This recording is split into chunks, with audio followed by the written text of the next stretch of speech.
လွန်ခဲ့တဲ့2လလောက်ကကျွန်တော်တင်ခဲ့တဲ့ Las Vegas trip ခရီးစဉ်ကိုပြန်ဆက်ပါမယ်။ဒီနေ့ကတော့ Las Vegas trip ရဲ့ဒုတိယမြောက်နေ့ပေါ့။ဒီနေ့ကိုကျွန်တော် Grand Canyon tour နဲ့တနေ့ကုန်ရှောက်လိုက်မှာ။အခုကမနက်4နာရီခွဲ Las Vegas မြို့ကနေပြီးတော့ tour ကားနဲ့ထွက်လာတာပေါ့။ဒီ tour ကမနက်4နာရီခွဲကစတယ်။ပြီးတော့ည9နာရီခွဲ10နာရီမှပြီးမှဆိုတော့ခရီးစဉ်တစ်ခုလုံးကြာချိန်က18နာရီ18နာရီလောက်ရှိတယ်။တနေ့ကုန်အကြာကြီးလဲရမယ့် tour ကြီးပေါ့။ Las Vegas မြို့ရှိတဲ့ Nevada State ကနေပြီးတော့ Grand Canyon ရှိတဲ့ Arizona State တစ်ခုကနေနောက် state ကိုသွားလဲတာပေါ့ဒီ Las Vegas မှာရော Arizona State မှာရောရှုခင်းနေရအခုလိုခန္ဓာရလိုပုံစံမျိုး66ကက်ကက်နဲ့တောင်ကတုံးတွေကွင်းမြင့်ကြီးတွေတွေ့ရတယ် Grand Canyon area ဘက်ကိုမရောက်သေးဘူးဒါပေမဲ့ရှုခင်းနေရတော်တော်လေးကို Grand Canyon ပုံစံမျိုးပေါက်နေခုနပြောသလိုပဲဒီခီးစဉ်ကအရှိကြီးပဲပေါ့နော်အများသောအားဖြင့်ကကားပေါ်မှာအချိန်ကုန်တာများတယ်တကယ်ကိုသွားလဲမဲနေရမှာမိနစ်20နာရီဝက်တနာရီလောက်ပဲအချိန်ပေးတာပေါ့သူက2ရက်လောက်သွားမဲ့ခီးစဉ်ကိုတရက်ထဲနဲ့ပေါင်းထားတာပေါ့နော်အဲ့တော့တိုးကလည်းဈေးတော်တော်ကြီးတယ်ဒီ one day tour ကို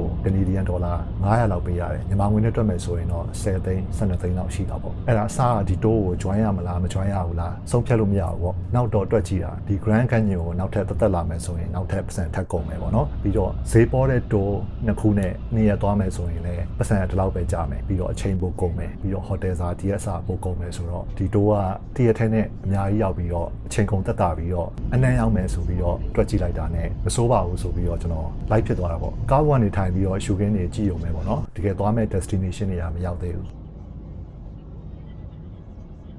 ဒါမနက်စာ break ပေးတဲ့နေရာပေါ့ဓာတ်ဆီဖြည့်တဲ့ဆိုင်မှာခဏနားတာပေါ့အဲ့ဒီဆိုင်မှာဒီချိုချင်းလေးတွေတွေ့လို့သဘောကျလို့ဗီဒီယိုရိုက်လာတာသူကခါချင်းကောင်းနေပြီးတော့စိတ်တွေကီမီကောက်တွေကိုချိုချင်းလောက်ထားတာဘယ်သူတွေဝေစားလဲတော့မသိဘူးပြီးတော့ဒီ data ထွက်တဲ့ရှားပါးကြောက်တွေကြောက်မြက်ရည်နာတွေလည်းရောင်းနေ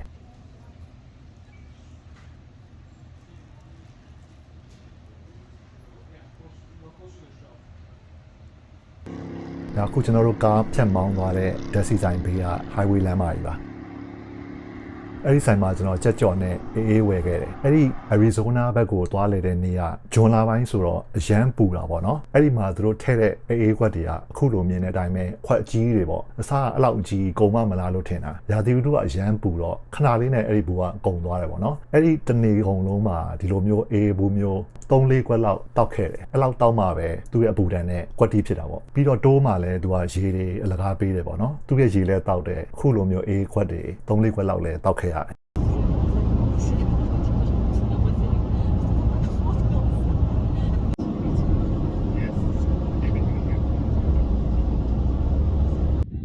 ဒါပထမဆုံးစရက်ပေးတဲ့ destination တစ်ခုပေါ့ဒီနေရာမှာတော့သူက10မိနစ်လောက်ပဲရက်ပေးတယ်အရင်လာတဲ့နေရာမျိုးတော့မဟုတ်ဘူးပေါ့ဒါပေမဲ့ပြည်နယ်မှာရှိတဲ့နာမည်ကြီးမြစ်တစ်ခုပေါ့ဒီမြစ်ရဲ့နာမည်က Colorado River လို့ခေါ်တယ်အရင်ကလည်းဒီမြစ်ရဲ့နာမည်ကိုကရင်းနှီးပြီးသားတော့ရှိတယ်ဒါအခုတော့လူကိုယ်တိုင်ရောက်လာပြီပေါ့ဒါဒီ view point ကနေမြင်ရတဲ့ပတ်ဝန်းကျင်ရှုခင်းတွေပေါ့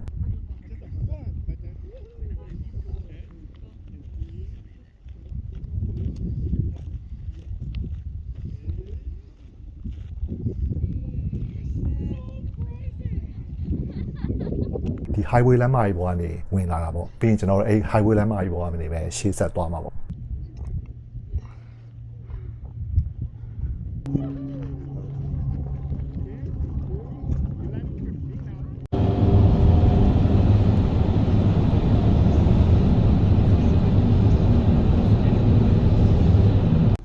ဖြစ်နိုင်ရင်တော့ဒီ Grand Canyon area ကိုကိုယ်တိုင်ကားမောင်းလာပြီးတော့ကိုရက်ချင်တဲ့နေရာကိုလဲချင်တဲ့နေရာတွေကိုတနေရာချင်းစီအေးဆေးလဲမယ်ဆိုရင်ပိုကောင်းတာပေါ့အချိန်3-4ရက်တစ်ပတ်လောက်ကောင်းကောင်း explore လုပ်လို့ရတယ်ကျွန်တော်တို့ကတော့ဒီနာမည်ကြီးနေရာတွေကိုပဲမိနစ်ပိုင်းလေးခဏတာဝင်ကြည့်တဲ့သဘောမျိုးပေါ့တချို့ဆိုရင် camping လုပ်တဲ့ကားကြီးတွေနဲ့ပစ္စည်းတွေသယ်လာပြီးတော့တနေရာကိုအကြာကြီး explore လုပ်ကြတာပေါ့သူက area အကျယ်ကြီးဆိုတော့လူရှင်းတာပေါ့နော်ကိုသွားခြင်းတဲ့နေရာမှာအေးဆေးကိုအဖွဲ့နဲ့ကိုပဲအေးဆေးလဲလို့ရတဲ့နေရာမျိုးပေါ့ကားပေါ်ကနေထိုင်ပြီးတော့ဒီတောင်ကတုံးတွေတောင်အယောင်ဆုံးတွေကြည့်ပြီးတော့ Grand Canyon တော့မရောက်သေးဘူးကိုကအဲ့ဒီရှုခင်းတွေကိုနည်းနည်းတောင်ညင်းဝေးကျင်လာပြီ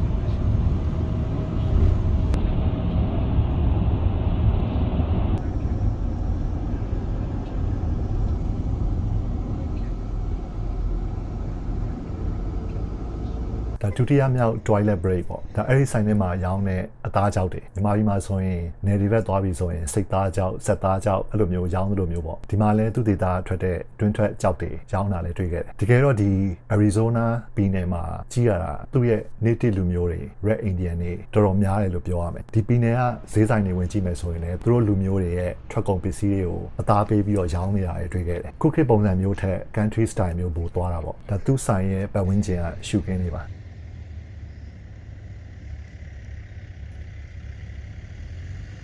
ခုကျွန်တော်တို့နေကင်း10နာရီခွဲလောက်မှာဒုတိယမြောက် destination ဖြစ်တဲ့ Horseshoe Bend ဆိုတဲ့နေရာရောက်ပါပြီဒီ tour ကို join တဲ့ရည်ရွယ်ချက်ကလည်းဒီ Horseshoe Bend ကိုသွားခြင်းလို့ဒီ tour ကို join တာပေါ့ပုံမှန်အားဖြင့် Grand Canyon tour တွေဆိုရင်ဒီ Horseshoe Bend မပါဘူး Grand Canyon area ပဲသွားလဲတာပေါ့ဈေးလဲပိုပေါ်တယ်ဒီ Horseshoe Bend တို့ Antelope တို့ပါတဲ့ tour တွေကဈေးကြီးတာများတယ်သူက2ရက်ခွဲထားတာပေါ့ Grand Canyon သွားလဲတဲ့သူတွေက Grand Canyon သက်1ရက်ပေါ့ဒီ Horseshoe Bend နဲ့ခဏနေသွားမဲ့ Antelope နေရာတွေက Las Vegas နဲ့ပိုဝေးတာပေါ့နော်အဲ့တော့လူတွေကသွားမယ်ဆိုရင်တိုးနှစ်ခုကို join ပြီးတော့နေ့ရက်သွားကြတာပေါ့ကျွန်တော်ကတော့ဒီ one day အရန်ရှည်တဲ့တိုးကြီးနဲ့ area နှစ်ခုကိုတရက်ထဲလဲလိုက်တဲ့သဘောမျိုးပေါ့ဒီ Horseshoe Bend ကိုသွားကြည့်ဖို့အတွက်ကားပါကင်ကနေပြီးတော့15မိနစ်လောက်လမ်းလျှောက်သွားရတယ်ဒီနေရာကအရန်နာမည်ကြီးတဲ့နေရာဆိုတော့သွားတဲ့လူတွေလည်းတော်တော်များတယ်မြင်းတဲ့အတိုင်းပဲအခုလိုအတန်းလိုက်ကြီးလမ်းလျှောက်သွားကြတာပေါ့ရှူကင်းနေရလည်းတော်တော်လာတယ်ဒါပေမဲ့လူတွေအရန်များတော့ဓာတ်ပုံတော့လူရက်ရိုက်နေကြတာပေါ့ဒီနေရာမှာလည်းကျွန်တော်တို့နိုင်ဝက်လောက်ပဲအချိန်ပေးတာဆိုတော့အသေးအတန်အမြန်ဓာတ်ပုံရိုက်ရတာပေါ့ Las Vegas မျိုးကနေအဝေးကားမောင်းလာတာဆိုတော့ရတဲ့အချိန်လေးမှာဓာတ်ပုံတွေအလူရက်ရိုက်ရတာပေါ့သူများတွေဆိုရင်ဓာတ်ပုံပဲရိုက်တာပေါ့ကိုကတော့ဓာတ်ပုံလည်းရိုက်ရတယ်ဗီဒီယိုလည်းရိုက်ရတယ်ဆိုတော့ပို့ပြီးတော့အလုပ်ရှုပ်သွားတာပေါ့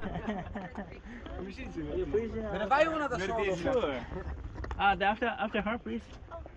After her. Oh, you do? Oh, sorry. Thank you. Yeah. Bravo. Bravo Rambo. ဒီ Horseshoe Bend ကိုကျွန်တော်အင်္ဂလိပ် MTV တွေမှာ documentary တွေမှာ travel video တွေမှာရင်းနှီးပြီးသားပေါ့ကိုယ့်ရဲ့ dream destination လို့လည်းပြောလို့ရတယ်ကိုယ်တိုင်မျက်လုံးနဲ့အပြင်မှာမြင်ရတော့ကိုယ့်မျက်လုံးတောင်ကိုမယုံနိုင်ဘူးပေါ့ရှူခင်းနေရတကယ်ကိုလာတယ်အပြင်မှာဆိုရင်တော့ဒီနေရာကြီးကအကြီးပဲပေါ့ဗီဒီယိုထဲမှာတော့အဲ့လောက်ကြီးမဟုတ်ဘူးကျွန်တော်တို့ကအပေါ်ကနေကြည့်တာပေါ့အောက်မှာသင်္ဘောတွေနဲ့ရှောက်သွားနေတဲ့သူတွေလမ်းလျှောက်နေတဲ့သူတွေလည်းရှိသူတို့တွေကတော့ရက်ရှည်လာလဲတဲ့သူတွေနေမှာပေါ့ဒီနေရာမှာညအိတ်နေကြတယ်ထင်ပါတယ်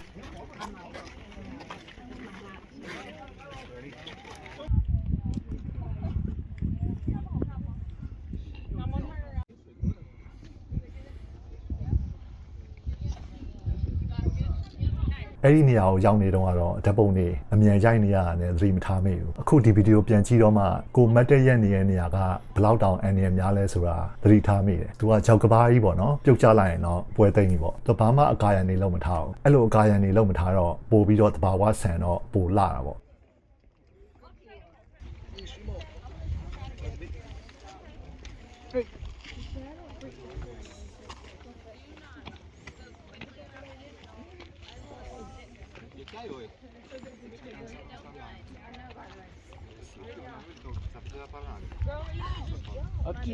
なんかプライベートの